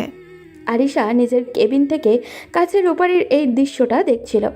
আকাশের ঠোঁটের কোণে রিয়ার জন্য যে সহজ হাসিটা দেখা যাচ্ছে, সেটা আরিশার জন্য দামি উপটৌকন দিয়েও কোনোদিনও পাওয়া যায়নি। আরিশার বুকটা ঈর্ষায় ফেটে যাচ্ছিল। সে ইন্টারকমে চিৎকার করে ম্যানেজারকে ডাকলো। ম্যানেজার চাচা, এই রিসেপশনিস্ট রিয়াকে কি আমি গল্পের জন্য বেতন দেই? দেখুন তো, ও আকাশের সাথে কিভাবে গালগপ্প জুড়েছে। আকাশ কি এখানে প্রেম করতে এসেছে নাকি কাজ করতে? মামুনি, রিয়া তো সবার আগেই সাথেই ভালো ব্যাপার করে। আর আকাশ তো এই অফিসে নতুন, ওর তো কাউকে দরকার যে ওকে একটু গাইড করবে। এতে রাগার কি আছে? গাইড করার জন্য আপনি আছেন, আমি আছি, আর ওই রিয়ার মতো একটা সাধারণ মেয়ের সাথে ও অত কিসের হাসাহাসি করছে? ওকে এক্ষুনি আমার রুমে পাঠিয়ে দিন। কিছুক্ষণ পর আকাশ আরিশার কেবিনে ঢুকলো। তার চোখে তখনও রিয়ার সাথে গল্পের রেশটুকু লেগে আছে। ফাইলটা রাখো টেবিলে। আর শোনো আকাশ, তুমি কি ভুলে যাচ্ছ তুমি এখানে কিসের জন্য এসেছো? অফিসের ডেকোরাম বলে একটা জিনিস আছে। ওই রিসেপশনিস্টের সাথে তোমার এত মাখামাখি অফিসের কালচারের জন্য ভালো না। মিস চৌধুরী, আমি আমার কাজ ঠিকঠাক করছি। আর রিয়া শুধু আমার একজন ভালো বন্ধু। কারোর সাথে কথা বলা বা বন্ধুত্ব করা কি এই কন্ট্রাক্টের বাহিরে? আমি তো দাদুর সামনে আপনার সাথেও খুব ভালো অভিনয় করি। তবে অফিসের কলিগের সাথে স্বাভাবিক হতে আপনার সমস্যা কোথায়? সমস্যা আছে, কারণ লোকে জানবে তুমি আমার হাজবেন্ড। আর তুমি যদি একটা সাধারণ রিসেপশনিস্টের সাথে ফ্লার্ট করো তবে সেটা আমার প্রেস্টিজে লাগে। প্রেস্টিজ নাকি হিংসে? মিস চৌধুরী, আপনি কি সত্যিই ভয় পাচ্ছেন যে আপনার কন্ট্রাক্ট করা খেলনাটা অন্য কারোর সাথে বেশি ভালো সময় কাটাচ্ছে? আপনি আমাকে কিনেছেন আমার হাসি বা আমার বন্ধুত্বকে নয়। রিয়া আমাকে সম্মান দেয়, মায়া দেয়, যা আপনার ডিকশনারিতে নেই। স্টপ ইট আকাশ, তোমাকে বেশি প্রশ্রয় দেওয়া হয়ে গেছে। মনে রেখো 1 মাস পর তুমি আমার লাইফ থেকে ভ্যানিশ হয়ে যাবে। তাই কারো সাথে মন দেওয়া নেওয়া করার স্বপ্ন দেখে লাভ নেই। মন দেওয়ার মতো যোগ্যতা আমার নেই মিস চৌধুরী, আমি জানি। তবে মায়া কাটাতে টাকা লাগে না। আমি আমার কাজ করছি, আপনি আপনার ইগো সামলান। আকাশ কেবিন থেকে বেরিয়ে যেতেই আরিশা সোফায় ধপ করে বসে পড়ল। সে বুঝতে পারছে না কেন তার বারবার কান্না পাচ্ছে। সে তো আকাশকে ভালোবাসে না, তবে কেন অন্য কোনো মেয়ের সাথে তাকে দেখলে আরিশার কলিজায় টান লাগে। অন্যদিকে অফিসে রিয়া আর আকাশের বন্ধুত্ব আরও গভীর হতে শুরু করেছে। রিয়া জানে না আকাশের জীবনের আসল সত্যটা কী, কিন্তু সে আকাশকে তার একঘেয়ে জীবনের থেকে এক চিলতে রোদ হিসেবে দেখতে শুরু করেছে। চৌধুরী ভিলার পরিবেশে এখন এক অদ্ভুত পরিবর্তন। যে আরিশা চৌধুরী আকাশকে নিজের ছায়া মারাতে দিত না, সেই আরিশাই এখন ছলে বলে কৌশলে আকাশকে নিজের 24 ঘন্টার সঙ্গী করে তুলেছে। কেন এক অজানা ভয় বা অদৃশ্য টান তাকে আকাশের দিকে বারবার ঠেলে দিচ্ছে। অফিসের কাজ হোক বা বাইরের মিটিং, আরিশার এখন আকাশকে ছাড়া চলেই না। আকাশ, এই ফাইলগুলো নিয়ে এক্ষুনি আমার কেবিনে আসো। নেক্সট প্রজেক্টের প্রেজেন্টেশনটা তোমাকে ছাড়া আমি ফাইনাল করতে পারছি না। মিস চৌধুরী, এই কাজটা তো আপনার অ্যাসিস্ট্যান্টও করতে পারতো। আমাকে অডিট সেকশন থেকে বারবার কল করছে, ওখানে আমার থাকাটা জরুরি। অডিট সেকশনে কে আছে না আছে সেটা দেখার দায়িত্ব আমার। আপাতত তুমি এখানেই বসো, এই কফিটা নাও আর আমাকে এই স্লাইডগুলো গুছিয়ে দাও। আর হ্যাঁ, তোমার ফোনটা সাইলেন্ট করো, বারবার রিংটোন বাজলে আমার কনসেন্ট্রেশনে নষ্ট হয়। সাইলেন্টই আছে। আসলে রিয়া একটা ফাইল নিয়ে আসছিল, বোধহয় সেই জন্য কল দিয়েছিল। আমি কি একটু বাইরে গিয়ে ওর সাথে কথা বলে আসবো? একদম না, রিয়াকে বলে দাও ফাইলটা রিসেপশনে রাখতে, ওটা পরে দেখা যাবে। তুমি আমার সামনে বসো, আর কাল থেকে আমার যতগুলো আউটডোর মিটিং আছে সবগুলোতে তুমি আমার সাথে যাবে। ড্রাইভারকে বলে দিয়েছি তুমি আর আমি একই গাড়িতে যাব। কিন্তু মিস চৌধুরী, লোকে কি ভাববে? এমপ্লয়িরা তো অলরেডি বলা বলি করছে যে আপনি কেন আমাকে এত প্রায়োরিটি দিচ্ছেন। আমাদের কন্ট্রাক্টের গোপনীয়তা তো এতে নষ্ট হতে পারে। লোকে কি ভাবলো তাতে আমার কিছু যায় আসে না। আরিশা চৌধুরী নিজের ডিসিশন নিজেই নেয়। তোমাকে আমার আশেপাশে থাকলে আমার কাজ করতে সুবিধা হয়, ব্যাস, এটাই শেষ কথা। এখন কাজের দিকে ফোকাস করো। আরিশার এই কাজের বাহানা এখন রীতিমতো শিল্পের পর্যায়ে পৌঁছে গেছে। শপিং মলে যাওয়া হোক কিংবা ক্লায়েন্টের সাথে ডিনার, আরিশা সবখানেই আকাশকে সাথে নিয়ে যাচ্ছে। আর অজুহাত একটাই, যে আকাশের বুদ্ধিমত্তা তার কাজে লাগে। কিন্তু আসল কারণটা যে রিয়ার সাথে আকাশের বাড়তে থাকা বন্ধুত্ব আটকানো, সেটা আরিশার নিজের অবচেতন মনও জানে। একদিন অফিসের করিডোরে আকাশের সাথে রিয়া দেখা হয়ে যায়। আকাশ স্যার, আপনাকে তো এখন পাওয়াই যায় না। আরিশা ম্যাম তো আপনাকে একদম নিজের ছায়া বানিয়ে ফেলেছেন। আজ লাঞ্চে কিন্তু আমাদের যাওয়ার কথা ছিল, মনে আছে তো? সরি রিয়া, আরিশা আজ একটা ইমার্জেন্সি মিটিং রেখেছে সিটি ক্লাবে। আমাকে এখনই বের হতে হবে। ইনশাল্লাহ কাল হবে। কালও কি ম্যাম আপনাকে ছাড়বেন? আমার কেন জানি মনে হচ্ছে আরিশা ম্যাম আপনাকে কারোর সাথে শেয়ার করতে চাচ্ছেন না। যাই হোক, সাবধানে যাবেন। রিয়া চলে যেতেই আরিশা পেছন থেকে এসে দাঁড়ালো। তার চোখে মুখে এক রাজকীয় গাম্ভীর্য, কিন্তু ভেতরে এক অজানা অস্থিরতা। আরিশা নিজের বিরক্তি চেপে আকাশের দিকে তাকিয়ে বাইরে যাওয়ার তাগাদা দিল। কথা শেষ হলো? আবার কি আমরা বের হতে পারি? এবার কি আমরা বের হতে পারি?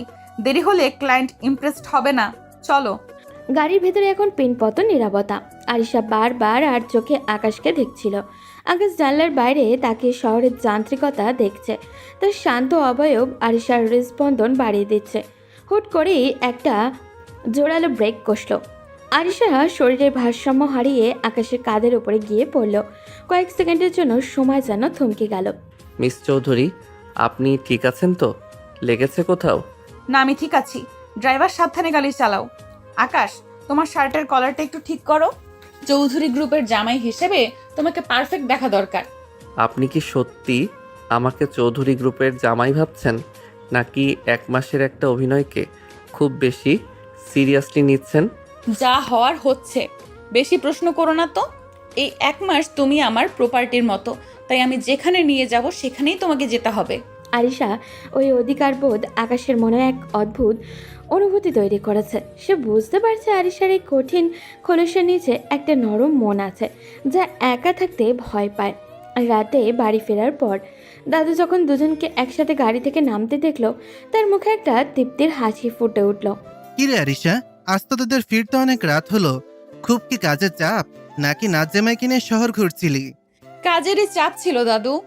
আকাশ না থাকলে আজ মিটিংটা সামলানো কঠিন হতো। আকাশ, তুমি ফ্রেশ হয়ে নাও, আমি কফি পাঠিয়ে দিচ্ছি। আকাশ নিজের ঘরে চলে গেল। আরিশা দরজার হেলান দিয়ে দাঁড়িয়ে আকাশের যাওয়ার পথের দিকে তাকিয়ে রইল। সে অনুভব করছে আকাশ এখন শুধু তার ক্লায়েন্ট নয়, তার অভ্যাসে পরিণত হয়েছে। যাকে সে দাস হিসাবে এনেছিল, সেই ছেলেই এখন তার মনের সিংহাসনে অলক্ষ্যে জায়গা করে নিচ্ছে। কিন্তু এই পরিবর্তন পরিণাম কি হবে তা কি কেউ ভেবেছে? আরিশার সঙ্গীত কিন্তু এই পরিবর্তনের পরিণাম কি হবে তা ভেবে আরিশা শঙ্কিত। হঠাৎ করেই আরিশা আকাশকে বলে আগামীকাল তার কক্সবাজারে যাবে আনিসার একটা বিজনেস মিটিংয়ের জন্য। এরপর তারা কক্সবাজারে চলে আসে পরদিন সকালের ফ্লাইটে। আকাশ, ড্রাইভটা চেক করেছো? কক্সবাজারের একটা প্রজেক্ট, আমার ড্রিম প্রজেক্ট। বিদেশি ইনভেস্টররা আজ হোটেলের প্রেজেন্টেশন দেখবে। আমাদের কোনো ভুল করা চলবে না। সব রেডি মিস চৌধুরী। আমি ডাটাগুলো 3 বার ক্রস চেক করেছি। আপনি নিশ্চিন্ত থাকতে পারেন। সমুদ্রের এই নীল জল আর পাহাড়ের মাঝখানে এসেও আপনি শুধু বিজনেস নিয়ে ভাবছেন? একবার জানালার বাইরে তাকিয়ে দেখুন, প্রকৃতি কত সুন্দর। আমার কাছে সাকসেস প্রকৃতির চেয়েও বেশি সুন্দর আকাশ। তবে হ্যাঁ, তোমার কথা শুনে মনে হচ্ছে এখানে এসে অন্তত একবার সমুদ্রের পাড়ে হাঁটা উচিত। মিটিং শেষ হলে বিকেলে কি করা যাবে আমার সাথে? কক্সবাজারে একটি অভিজাত রেস্টুরেন্টের ব্যালকনিতে দাঁড়িয়ে আরিশা আর আকাশ কথাগুলো বলছিল। সমুদ্রের নোনা বাতাস আর ঢেউয়ের গর্জনে আরিশার গাম্ভীর্য যেন কিছুটা শিথিল হয়ে আসছিল। বিকেলের প্রেজেন্টেশন দারুণ সফল হলো। ইনভেস্টররা আকাশের বুদ্ধদীপ্ত উত্তরের প্রশংসা করে ডিল ফাইনাল করলো। আরিশার চোখে তখন এক অদ্ভুত তৃপ্তি। সন্ধ্যা নামতেই আরিশা সাধারণ একটি হালকা নীল শাড়ি পরে আকাশের সামনে এসে দাঁড়ালো। আপনাকে আজ খুব অন্যরকম লাগছে মিস চৌধুরী। এই কাঠখোট্টা বিজনেসম্যান আরিশার ভেতরে যে এমন স্নিগ্ধ একজন মানুষ আছে, তা হয়তো আজ সমুদ্র না থাকলে জানাই হতো না। বিকেলে কি যাবে আমার সাথে? বেশি প্রশংসা করতে হবে না, চলো বিচে যাই। সাগরের গর্জন খুব কাছ থেকে শোনার ইচ্ছে করছে আজ। সাগরের বালুতে তারা দুজনে পাশাপাশি হাঁটছিল। আকাশের পা ছুঁয়ে যাওয়ার ঢেউগুলো যেন তার মনের দূরত্ব কমিয়ে দিচ্ছিল। হাঁটতে হাঁটতে আরিশা হঠাৎই থেমে গেল। সে আকাশের দিকে তাকিয়ে দেখলো আকাশ খুব শান্তভাবে দিগন্তের দিকে তাকিয়ে আছে।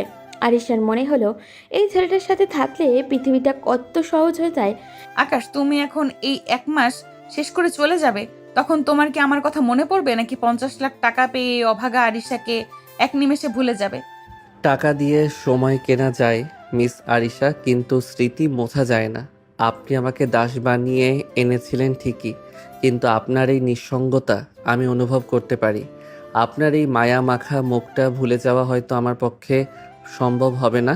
তুমি জানো আকাশ, আজ পর্যন্ত কেউ আমাকে এভাবে বুঝতে চেষ্টা করেনি। সবাই আমার টাকা আর ক্ষমতা দেখেছে, কিন্তু তুমি আমাকে একজন মানুষ হিসেবে দেখেছো। কেন তুমি এত ভালো? কেন তোমাকে অবহেলা করা যায় না? সাগরের বাতাসের বেগ বাড়ছিল। আকাশে তখন মেঘের আড়ালে চাঁদ উঁকি দিচ্ছে। আরিশার চোখের কোণে চিকচিক করছিল নোনা জল। হঠাৎই সে আবেগপ্রবণ হয়ে আকাশের হাতটা খুব শক্ত করে ধরল। আকাশ চমকে উঠল, কিন্তু হাত সরিয়ে নিল না। আরিশার শরীরের কাঁপন আকাশ অনুভব করতে পারছিল।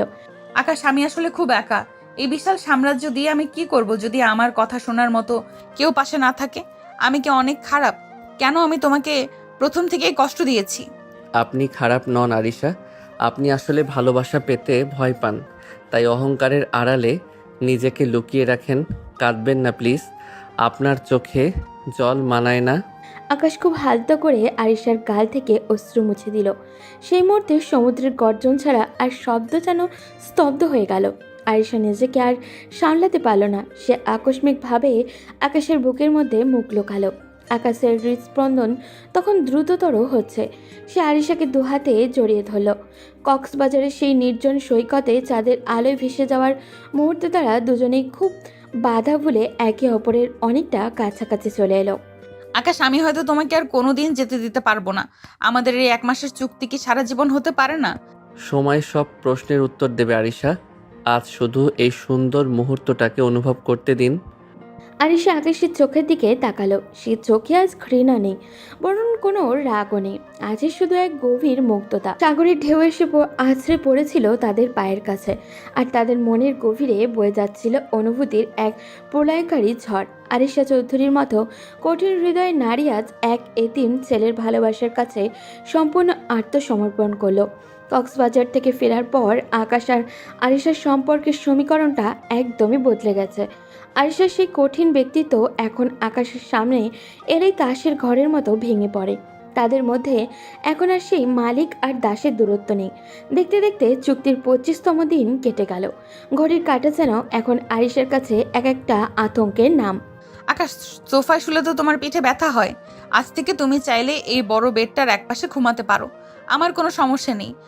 আজ 25 দিন হয়ে গেল আরিশা, আর মাত্র 5 দিন, তারপর তো এই রাজপ্রাসাদ ছেড়ে আমাকে আমার সেই পুরনো মেসেই ফিরে যেতে হবে। এখন এই দামি বেডে ঘুমানোর অভ্যাস করলে পরে হয়তো ফুটপাতে ঘুম আসবে না। 5 দিনের তো পথ, সোফাতেই ভালো আছি। আকাশের মুখে 5 দিন পর চলে যাওয়ার কথা শুনে আয়েশার বুকটা হু হু করে উঠল। সে ভেবেছিল কক্সবাজারের ওই মুহূর্তগুলোর পর আকাশ হয়তো চুক্তির কথা ভুলে যাবে, কিন্তু আকাশের এই বাস্তববাদী কথাগুলো আয়েশাকে মনে করিয়ে দিল যে তাদের সম্পর্কের ভিত্তিটা ছিল স্রেফ একটা কন্ট্রাক্ট। আয়েশা সারা রাত ঘুমাতে পারল না, তার চোখের জল বালিশ ভেজাতে লাগলো। পরদিন সকালে এক রাশ মন খারাপ নিয়ে আরিসা অফিসে পৌঁছালো। কেবিনে ঢোকার আগেই তার চোখ পড়ল এক অসহ্য দৃশ্য। আকাশ স্যার, এই কফিটা খেয়ে দেখুন তো। আজ আমি নিজের হাতে আপনার জন্য বানিয়ে এনেছি। আপনি চলে যাবেন শুনলাম, আমার কিন্তু খুব মন খারাপ হবে। আপনি তো দেখি অনেক খবর রাখেন রিয়া। আসলে জীবন তো থেমে থাকে না, তবে আপনার মতো বন্ধুর কথা আমার সারা জীবন মনে থাকবে। শুধু মনে রাখলে হবে না, যাওয়ার পর কিন্তু আমাকে ট্রিট দিতে হবে। আপনার সাথে কাটানোর সময়গুলো আমার কাছে স্পেশাল হয়ে থাকবে। আরিশা করিডোর দিয়ে যাওয়ার সময় দেখলো আকাশ আর রিয়া খুব সহজভাবে হাসাহাসি করছে। আরিশার মনে হলো কেউ যেন তার কলিজায় গরম লোহা দিয়ে ছ্যাঁকা দিচ্ছে। সে নিজের ইগো সামলাতে না পেরে কাজ ফেলে সোজা বাড়িতে চলে আসলো। আসলাম চৌধুরী ড্রয়িং রুমে বসে পত্রিকা পড়ছিলেন। নাতনিকে দেখে অসময়ে এভাবে অগ্নিশর্মা হয়ে ফিরতে দেখে তিনি বেশ অবাক হলেন। কিরে আরিশা, অফিস থেকে এই অসময়ে চলে এলি যে? শরীর খারাপ নাকি? আর তোর মুখটা এমন তপ্ত দুপুরের মতন লাল হয়ে আছে কেন? দাদু, আমার সামনে এখন কারো কথা বলবে না। আমি আমার রুমে যাচ্ছি। কেউ যেন আমাকে ডিস্টার্ব না করে, বিশেষ করে ওই আকাশ যেন আমার ছায়া না মারায়। আরিশা গটগট করে সিঁড়ি বেয়ে উপরে উঠে নিজের রুমের দরজাটা সহজ জোরে বন্ধ করে দিল। আসলাম চৌধুরী কিছুক্ষণ থতমত খেয়ে বসে রইলেন। তিনি বুঝতে পারলেন ডাল মে কুছ কালা হে। তিনি কালক্ষেপণ না করে ম্যানেজারকে ফোন দিলেন। ম্যানেজার, অফিসে কি কিছু হয়েছে? আরিশা হঠাৎ পাগলের মতন রিয়াক্ট করছে কেন? ও তো মাত্রই বাড়ি ফিরলো। বড় সাহেব, আমি তো বুঝতে পারছি না কি বলবো। আসলে আকাশ আর রিসেপশনিস্ট প্রিয়াকে একসাথে হাসাহাসি করতে দেখেই মামনি এই কাণ্ড করেছে। মামনি এখন আকাশের ছায়াও সহ্য করতে পারছেন না, অথচ মনে মনে আকাশকে ছাড়া এক মুহূর্তও থাকতে পারছেন না। তার মানে আরিশা চৌধুরী হিংসে করছে? যে মেয়ে কোনোদিন কাউকে পরোয়া করেনি, আজ সে একটা সাধারণ মেয়ের সাথে আকাশের মেলামেশা নিতে পারছে না। এটা তো দারুণ খবর ম্যানেজার। তার মানে বেশি বেশি বিষক্ষয় হচ্ছে। বড় সাহেব, হাসি থামাশার কথা না। আরিশা মামুনি যেভাবে রেগে আছে আমার ভয় হচ্ছে ওনা আবার আকাশকে অপমান করে বাড়ি থেকে বের করে দেয়। চুক্তির আর মাত্র কয়েকটা দিন বাকি। ভয় পাস না, যে যত বেশি হিংসে করে সে তত বেশি ভালোবাসে। আরিশা এখন নিজের মনের সাথে যুদ্ধ করছে, আর আকাশকেও বুঝতে হবে যে আরিশার এই রাগের পেছনে কতটা গভীর মায়া লুকিয়ে আছে। তুই শুধু পরিস্থিতির ওপর নজর রাখ। আরিশা নিজের রুমে শুয়ে বালিশ কামড়ে কাঁদছে। তার মাথায় একটা শুধু দৃশ্য ঘুরে বেড়াচ্ছে। আকাশ রিয়ার দিকে তাকিয়ে হাসছে। সে হাসিটা আরিশার পাওনা ছিল, সেটা রিয়া অনায়াসেই পেয়ে গেছে। আরিশা মনে মনে ভাবছে, আকাশ কি সত্যিই 5 দিন পর চলে যাবে? সে কি একবারও আরিশাকে বলবে না যে সে থেকে যেতে চায়? চুক্তির কাগজগুলো কি আসলেই তাদের হৃদয়ের অনুভূতির চেয়ে বড় হয়ে গেল? ম্যানেজার, নাতনির এই হিংসে দেখে আমি একটা জিনিস নিশ্চিত হলাম। আরিশা আকাশকে পাগলের মতন ভালোবেসে ফেলেছে, কিন্তু ওর এই জেদ ভাঙতে হলে আমাদের আগুনের উপর একটু ঘি ঢালতে হবে। তুমি আরিশাকে গিয়ে বলবে যে আকাশের সাথে ডিভোর্স হয়ে গেলে আকাশ আর দেরি করবে না, ও নাকি রিয়াকেই বিয়ে করবে। এই কথাটা শোনার পর দেখবি আসল আরিশা চৌধুরীকে। বড় সাহেব, এটা বলা কি ঠিক হবে? মামুনি তো আকাশকে আস্ত রাখবে না। এমনিতেই সে রেগে আছে, তার উপর এমন খবর দিলে তো বাড়িতে তুফান শুরু হয়ে যাবে। আমি যা বলেছি তাই করো। মায়া থেকে যখন ভালোবাসা জন্মায় না, তখন হিংসে থেকে সেটা বের করে আনতে হয়। দেরি করো না, এখনই যাও। ম্যানেজার কাঁপতে কাঁপতে আরিশার ঘরের দরজায় গিয়ে দাঁড়ালেন। আরিশা তখনও অন্ধকার ঘরে বসে জানলার দিকে তাকিয়েছিল। তার চোখের মনি আগুনের মতো লাল হয়ে আছে। ম্যানেজার গলা পরিষ্কার করে ঘরে ঢুকলেন এবং আসলাম চৌধুরীকে শিখিয়ে দেওয়া কথাগুলো খুব সাবধানে আরিশার কানে দিলেন। খবরটা শুনে আরিশা পুরো শরীর কাঁপতে শুরু করলো। সে কোনো কথা না বলে পাগলের মতো আকাশের গেস্ট রুমের দিকে ছুটে গেল। তুই নিজেকে কি মনে করিস রে আকাশ? তোর এত বড় সাহস! আমি তোকে ডিভোর্স দেওয়ার আগেই তুই বিয়ের স্বপ্ন দেখছিস? ঢং করিস না একদম। তুই ভেবেছিস আমি জানবো না ওই রিয়াকে তুই বিয়ে করবি? 5 দিন শেষ হওয়ার আগেই তুই পরকাল গুছিয়ে ফেলছিস। ডিভোর্স? বিয়ের স্বপ্ন? আপনি কি আবোল তাবোল বলছেন আরিশা? আমি তো কিছুই বুঝতে পারছি না। আপনি মাঝরাতে এভাবে চড়াও হচ্ছেন কেন? তোকে আমি কেনা গোলাম হিসেবে এনেছিলাম আর তুই আমার পেছনে ছুরি মারছিস। এখন তুই আমার স্বামী, আমি তোকে এখনো তালাক দেইনি। আর আমাদের এই চুক্তি শেষ হবে কি হবে না তা আমি এখনো ঘোষণা করিনি।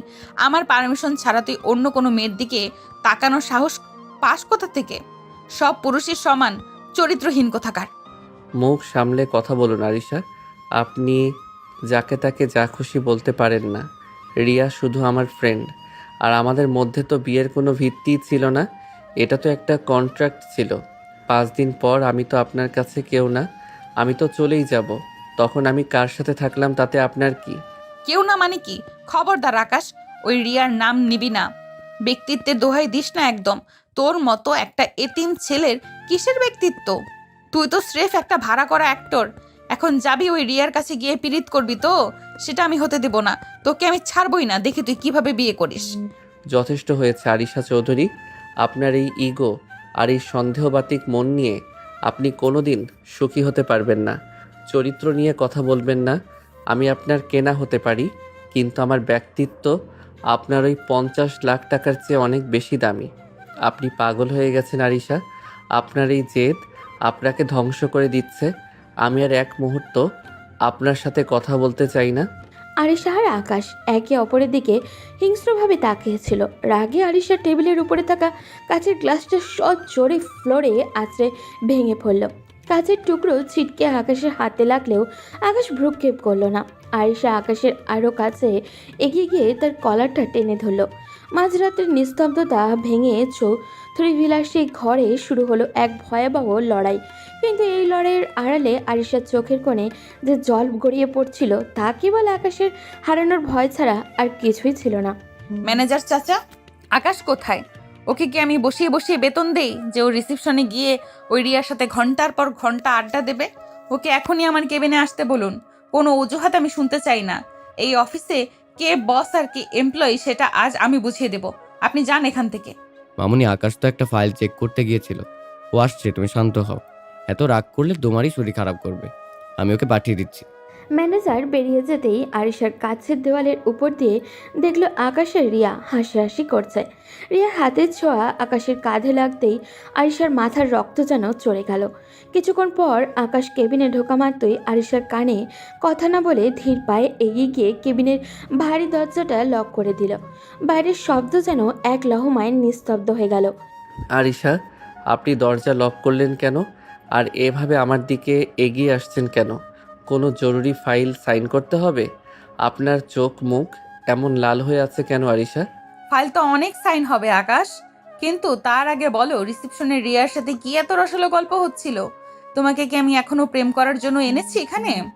অধিকার নেই মানে? তুই এখনো আমার বাড়িতে আছিস, আমার নাম ব্যবহার করছিস, তোর প্রতিটা নিঃশ্বাসের ওপর আমার অধিকার আছে। তুই অন্য কোনো মেয়ের দিকে তাকাবি না। তাকাবি আর আমি সয়ে নেব?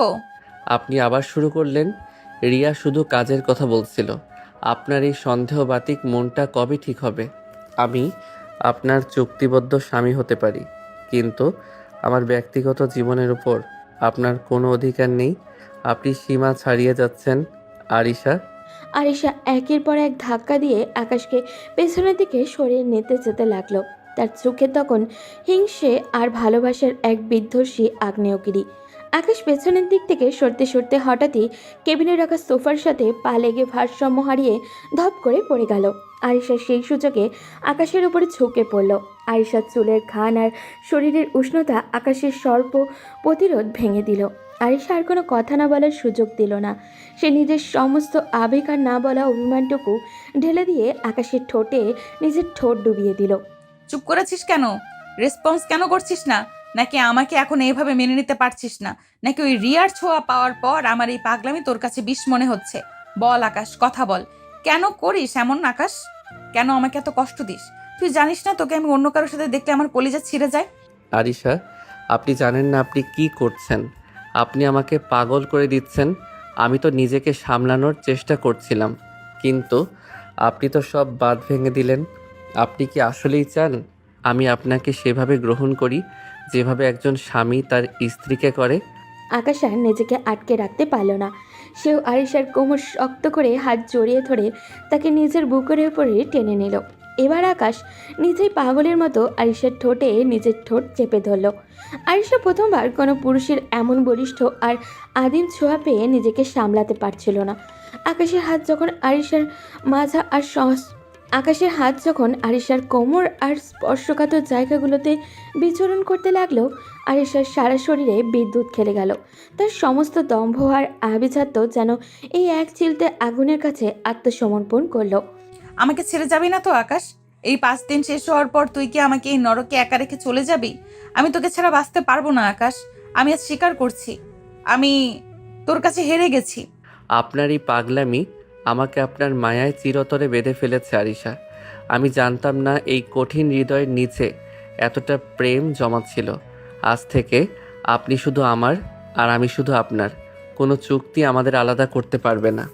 আমি থাকবো তোমার এই এলোমেলো জীবনটা গুছিয়ে দেওয়ার জন্য। আমি থাকবো। কেবিনের ভেতরে তখন সময় থমকে আছে। বাইরে পৃথিবীর ব্যস্ততা থাকলেও ভেতরে দুটি অশান্ত হৃদয় একে অপরের উষ্ণতায় শান্ত হচ্ছিল। আরিশার এলোমেলো হয়ে যাওয়া চুল আর আকাশের ঘামার্ত ললাট সাক্ষ্য দিচ্ছিল যে আজ থেকে তাদের সম্পর্কের কন্ট্রাক্টটা হৃদয়ের দলিল হয়ে গেছে। আরিশা আর বুঝতে পারলেও ক্ষমতা দিয়ে পৃথিবী জয় করা গেলেও মায়া আর তীব্র আকর্ষণ দিয়ে একজন মানুষের আত্মা জয় করা যায়।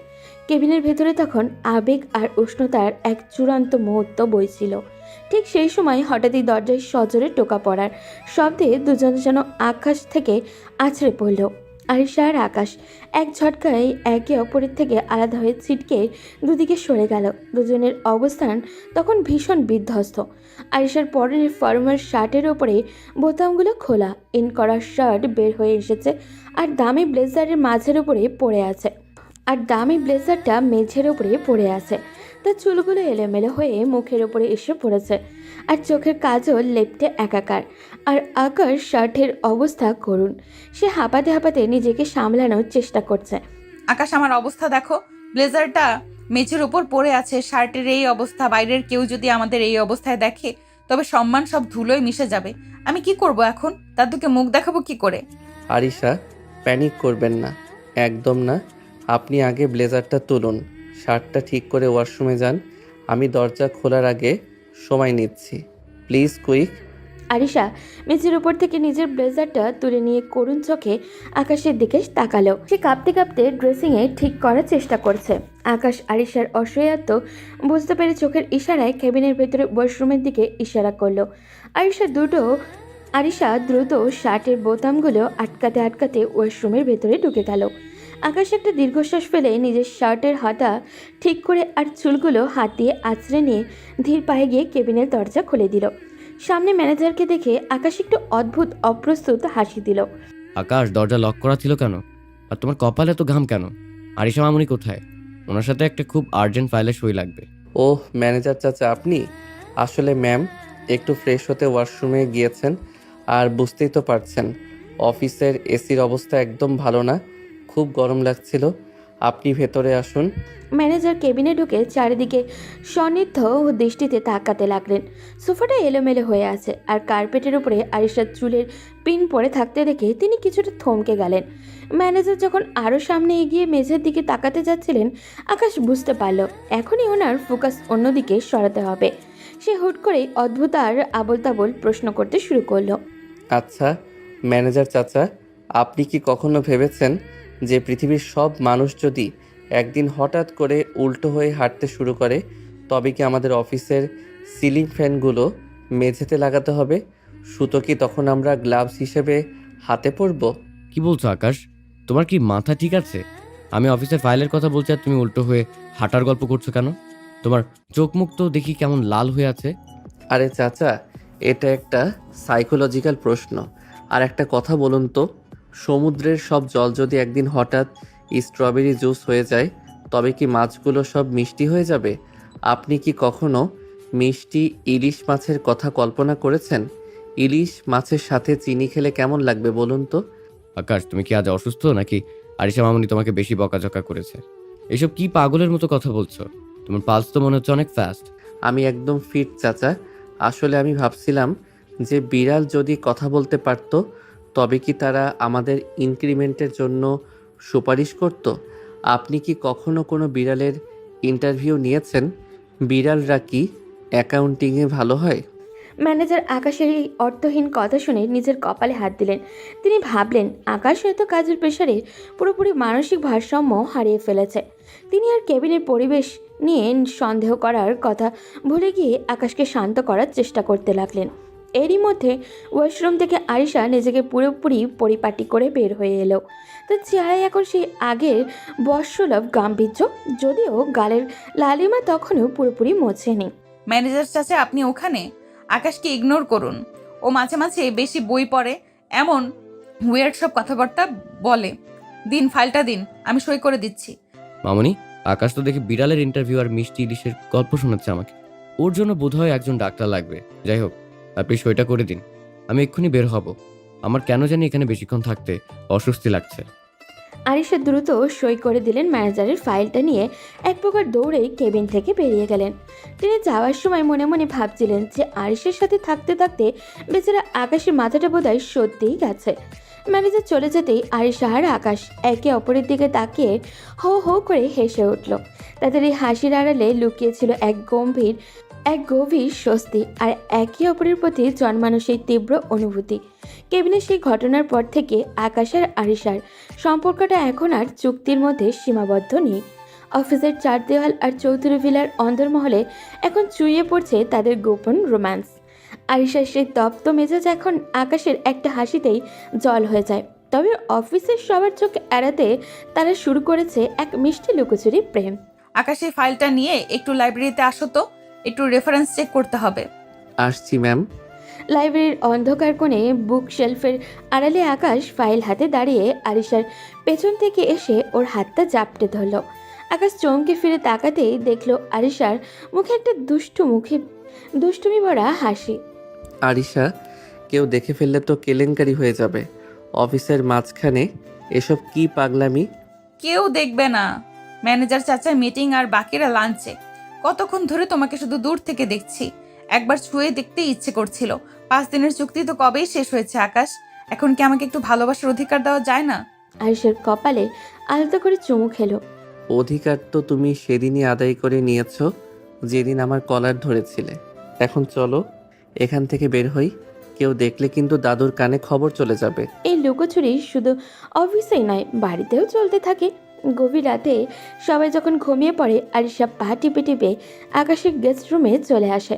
কখনো আইসক্রিম শেয়ার করে, তো আবার কখনো বা জানলার পাশে বসে চাঁদের আলোয় গল্প করে রাত পার করে দেয় ওরা। আরিশা বুঝতে পারে এই লুকোচুরি আর ভালো লাগছে না ওদের। সে চায় আকাশকে বুক ফুলিয়ে নিজের স্বামী হিসেবে পরিচয় দিতে। পরদিন সকাল, আরিশা সোজা আসলাম চৌধুরীর রুমে গিয়ে দাঁড়ালো। দাদু, তোমার সাথে আমার একটা সিরিয়াস কথা আছে। আমি আর লুকোচুরি করতে চাই না। আমি আকাশকে সামাজিকভাবে বিয়ে করতে চাই, সবাইকে জানিয়ে ধুমধাম করে। কি বললি তুই? তুই তো আকাশকে স্রেফ একটা কন্ট্রাক্ট হিসেবে এনেছিলি, হঠাৎ সামাজিক বিয়ের সিদ্ধান্ত কেন? তুই কি এই এতিম ছেলেটার সাথে সারা জীবন কাটাতে পারবি? পারবো দাদু, ও এতিম হতে পারে, কিন্তু ওর মনটা অনেক বড়। ও আমাকে মানুষ হিসেবে চিনতে শিখিয়েছে। ওর মেধা আর ওর ভালোবাসা আমার জেদকে হারিয়ে দিয়েছে। আমি ওকে ছাড়া আর কাউকে নিজের জীবনে ভাবতে পারি না। আমি তো জানতামই যে তোদের এই নাটক একদিন সত্যি হবে। ম্যানেজার আমাকে সব খবরই দিত। তুই রাজি ছিলি না বলেই আমি চুপ ছিলাম। আর যখন তুই নিজে থেকে এসেছিস, তখন আমি না বলি কি করে? আমি তো চাই আমার নাতনি সুখে সংসার করুক। আসলাম চৌধুরী অনুমতি পাওয়ার পর চৌধুরী ভিলায় শুরু হলো সাজো সাজো রব। পুরো শহরকে জানিয়ে দেওয়া হলো আজ আরিশা চৌধুরীর বিয়ের খবর। ধুমধাম করে সাজানো হলো পুরো বাড়ি। হলুদ থেকে শুরু করে বিয়ের অনুষ্ঠান সবখানেই ছিল রাজকীয়তার ছোঁয়া। আজ থেকে তুমি আর ভাড়া করা অভিনেতা নও আকাশ। আজ থেকে তুমি এই সাম্রাজ্যের আর আমার হৃদয়ের সত্যিকারের রাজা। আর আপনি আমার চিরকালের অহংকারী রানী। তবে মনে রাখবেন, আমি কিন্তু আপনার টাকা দেখে আসিনি।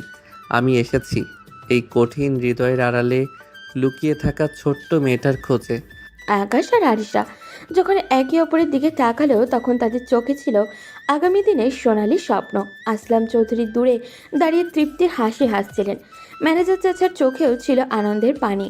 রিয়াও সে দূরে থেকে আকাশকে দীর্ঘশ্বাস ফেলেও তাদের জুটির জন্য শুভকামনা জানালো।